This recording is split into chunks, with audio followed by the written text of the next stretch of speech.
What's good, everyone? Welcome back to the show Recap with Mo, where we're getting ready to get into another breakdown of Tyler Perry's Sistas. But before we get into this thing, make sure to like and subscribe to this channel so you don't miss this and that's going down, alright? So the episode we're getting ready to talk about just for a brief moment is Season 7, Episode number 4, titled Death Becomes Them.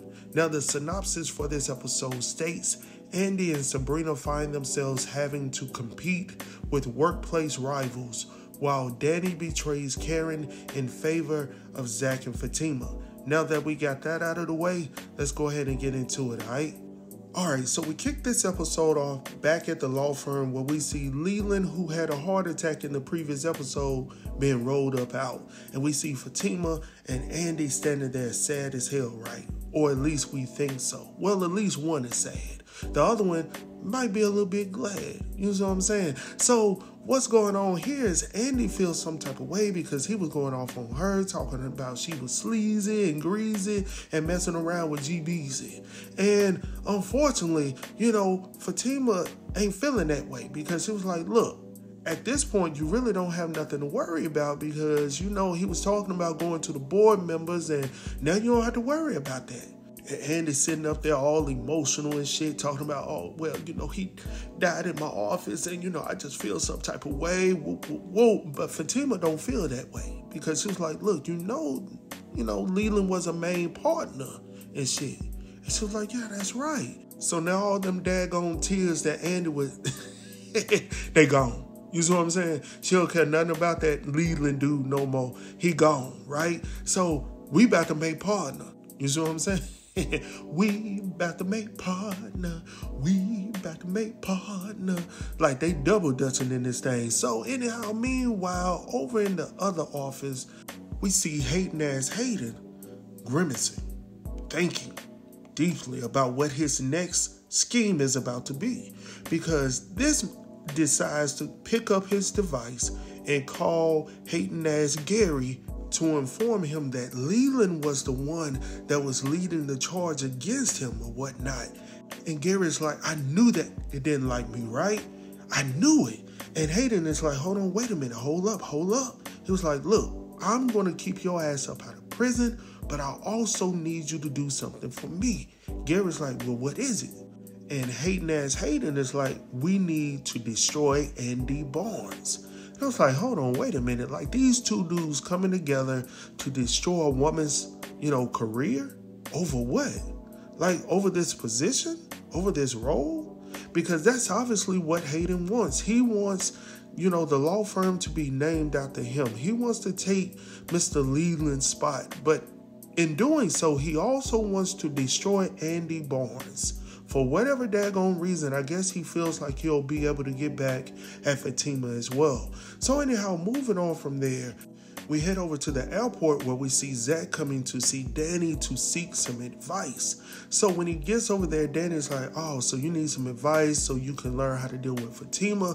Zac is like, no, actually, I need to find out what I need to do with your friend. Which friend? We talking about Karen. Yeah, we talking about Karen. So I need you to understand that I need to figure out what to do about, asking her for another DNA test. Danny's sitting there twiddling her fingers and shit like, hold on. I thought y'all already had that situation resolved because from my understanding, Zac, you are that baby's father. Zac has to inform her, like, no, that's not how it went down. I'm not the baby's father at this point. That's what has been conveyed to me. But all we have right now is that she actually used Aaron's DNA. And due to the conclusion on that, she's just assuming that I'm the baby's father. And Danni, out of all people, is like, well, you got to do what you got to do because who knows? I mean, she was messing around with Aaron, so there could be a possibility that she was getting down with another brother. I was like, damn. Oh, man. I was like, here we go. And this is a serious topic. I'm laughing right now, but it's very serious, and I know it's not real, but people go through this shit for real. And it's crazy because Zac is trying to establish a financial future for a child that he doesn't know if it's his or not. So all he's going off of is what his ex-girlfriend had to say about it. And of course, Fatima standing in the back is like, no, that's not going to be a fix. Like, we need to find out for sure if this is your child, and then we can go from there. And I'm glad that she's there to talk some sense into Zac, because Zac just wants to do what's right for little Mike, as well as this bundle that's inside, Karen right now. He wants to make sure that he does the right thing, which I commend him on, but he also needs to take the steps to make sure that he ain't getting in no shit that doesn't involve him. You see what I'm saying? But I am intrigued as ever in how this is about to go down. If he's going to mention that he talked to Danni before this, like how all of this is going to play out. That's a little messy, right? And I'm saying to myself, yeah, that's a little messy. Yeah, that's a little messy, Mo. You know what I'm saying? I'm over here talking to myself about it, right? So anyhow, we head over to see Karen at her new salon, right? And Karen is there. Trey comes in once again with some packages. Now, this time, Pam actually paid her own damn money for it. So I'm glad to see that she has grown up and utilized her own funds to fund her business venture, right? So Karen was shocked to see that, but she was also shocked to hear that Trey is a college graduate. Can I say something to y'all? Like, I think I've been around y'all long enough for y'all to hear some of my thoughts here. I really didn't give a damn about this part in the show. Like, can I just say that? No, do I feel that Karen can be uppity at times? Hell yeah. But here's another question for all of us. Who hasn't? You see what I'm saying? I could stand here right now, or sit here rather, and say, yes, I've done that. You see what I'm saying? So have you. We've all perceived somebody to be somebody that they were not at one point in time in our lives. It is what it is. It's just human. Is it right? Absolutely not. But I'm going to tell y'all, I really didn't care for this point. I thought that this part right here was just a filler, because I think they're trying to make this relationship with Trey, or whatever it is that they have, if it's not a relationship or what it can become, a something, and I'm not really interested in it, right? Right now, I'm just interested in who in the hell is the baby's father. And quite frankly, the only reason why I'm concerned about that is because I don't want Zac to sit up here and waste his money, nor his time investing in a child that potentially isn't his. That's all I care about at this point. Outside of that, I could care less. Moving on from there, we head over to Brookhaven.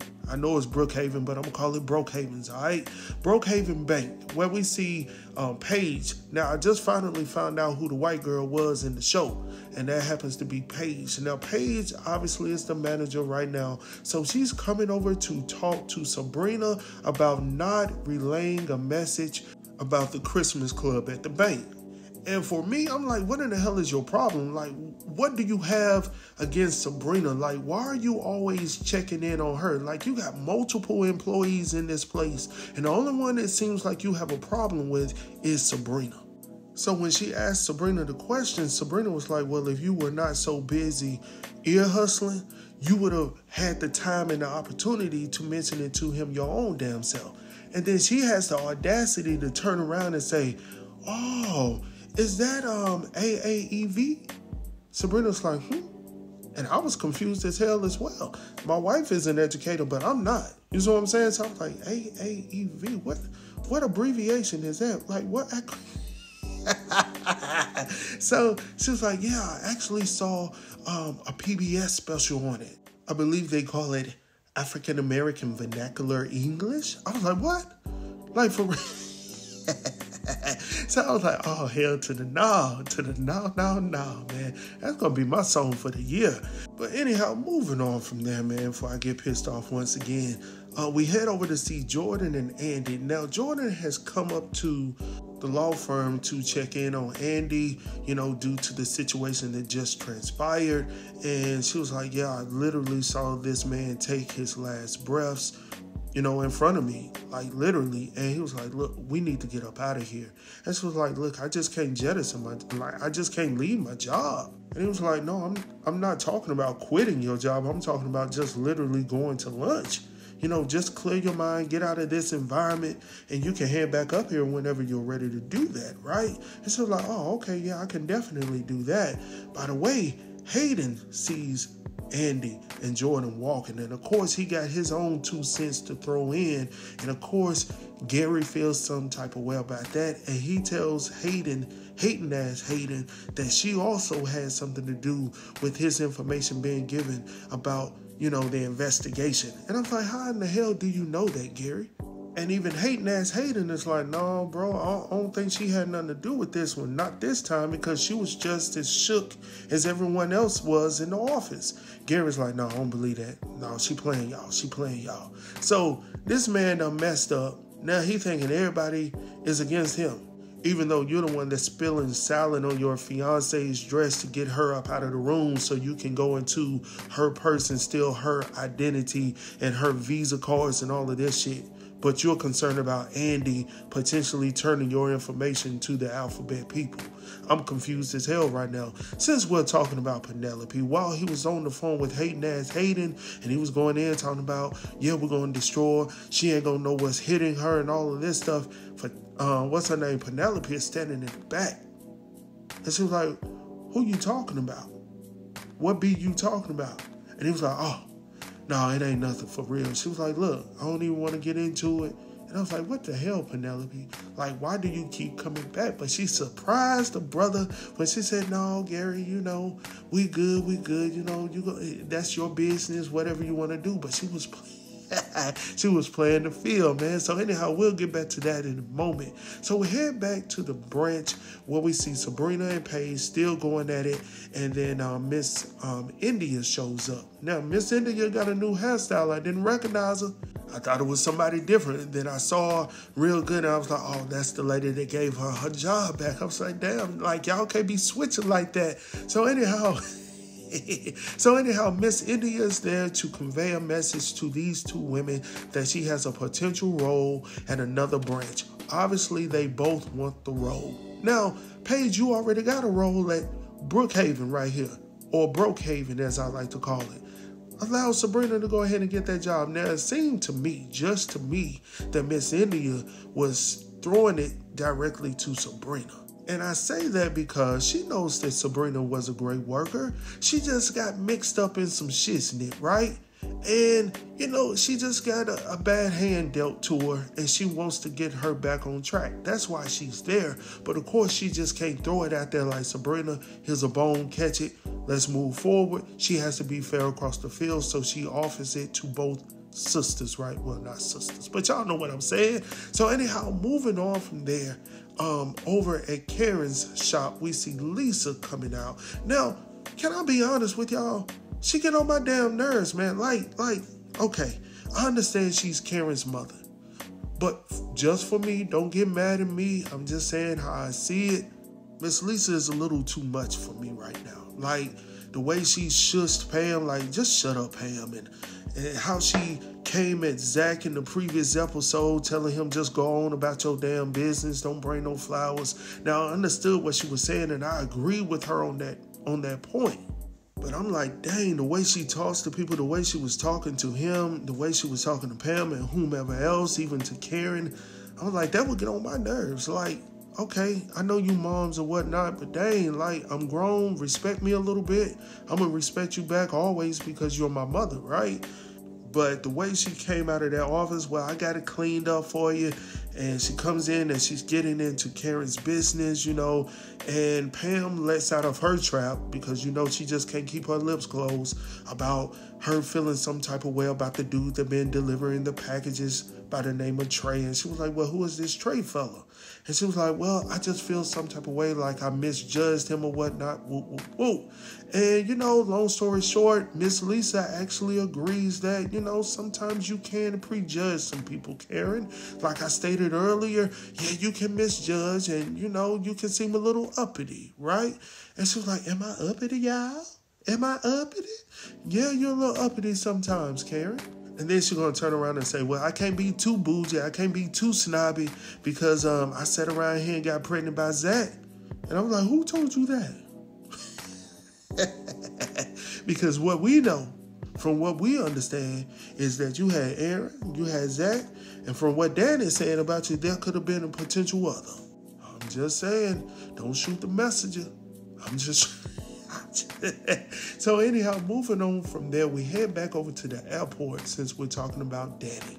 So Danni and Zac are still talking, and like I said before, Danni is really puzzled right now because he was like, look, I thought y'all already had this put to rest. And Zac is like, no. So anyhow, like I told you earlier, Danni is like, look, I agree with you. I hate to say it, but Zac, you got to do what's best for you. And then she goes further to say, look, you would be a damn fool if you up here paying for another man's baby. I was like, there you go.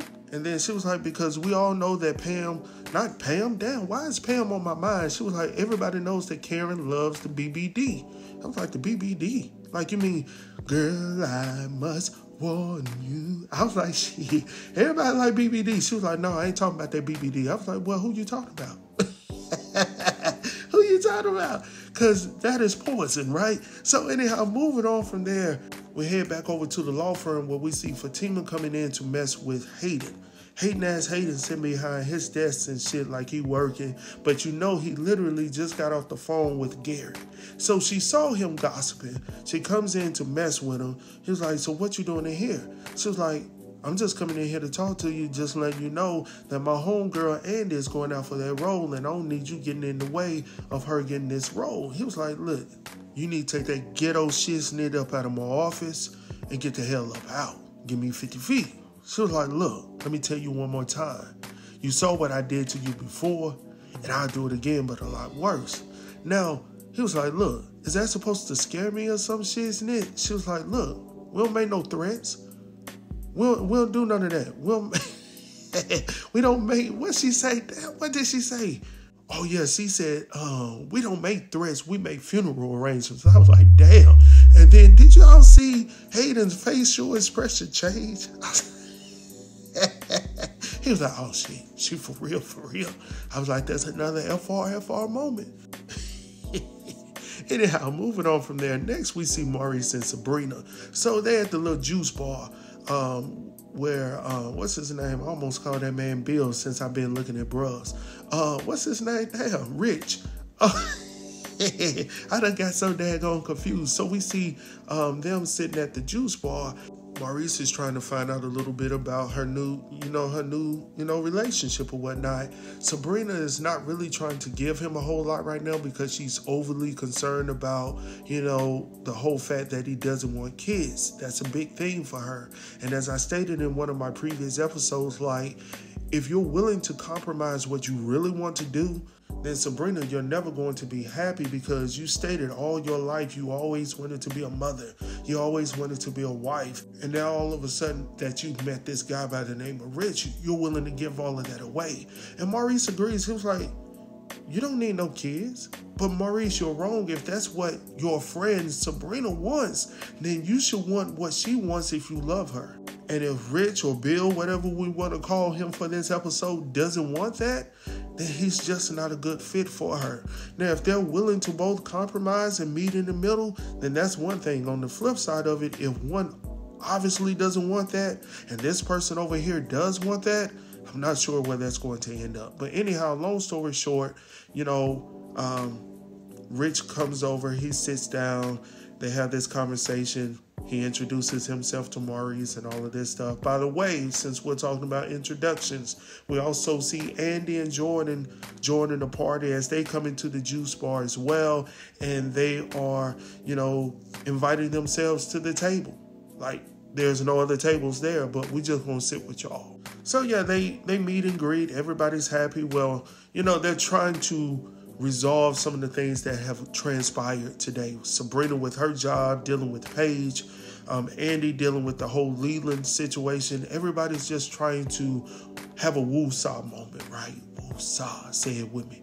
Woo-saw. You might need that today if you're listening to this at work. You see what I'm saying? So anyhow, going on from there, next we head over to Gary's office. So Gary is just getting off the phone and he's trying to explain to Penelope it's not like, it's really not nothing, of concern.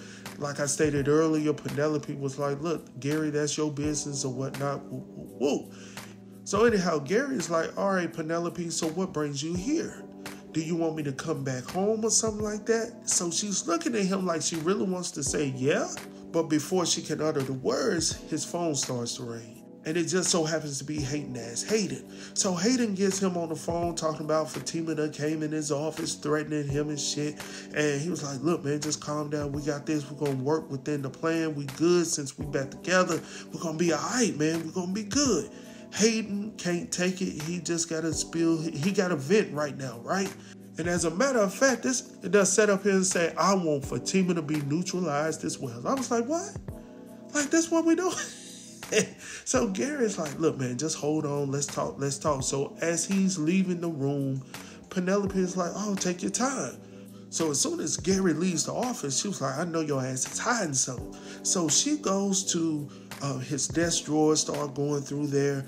And then she goes up underneath this file folder to find this passport. And when she's looking off in the passport, she was like, what the hell?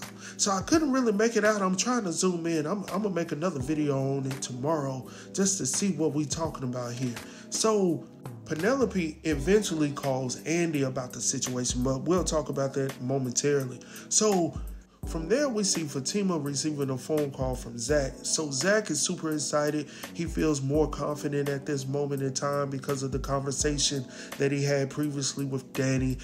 So he's feeling good. He's telling her, look, I'm going to go ahead and take care of my business. I'm going to go get this DNA test, and we're going to be good, all right? We're going to find out what we need to do. So since we're talking about the DNA test and the confidence that he received, we head back over to the airport where we see Danni is still feeling some type of way about the information that she just gave Zac. And she's feeling some type of way because she knows that it's going to hit the fan if this man comes out and say, look, Karen, I had a conversation with Danni already about this, and we both feel that, you need to give me a DNA test so I can make sure everything is good before I set all of this up, right? So, in the previous episode, Pam was talking about he ain't gonna have no choice but to come through with the child support, or maybe that was this episode as well. And Karen had that look on her face like, I don't know, like a question mark. So, when this man does finally come to her with that, I'm like, man, how is it going to be?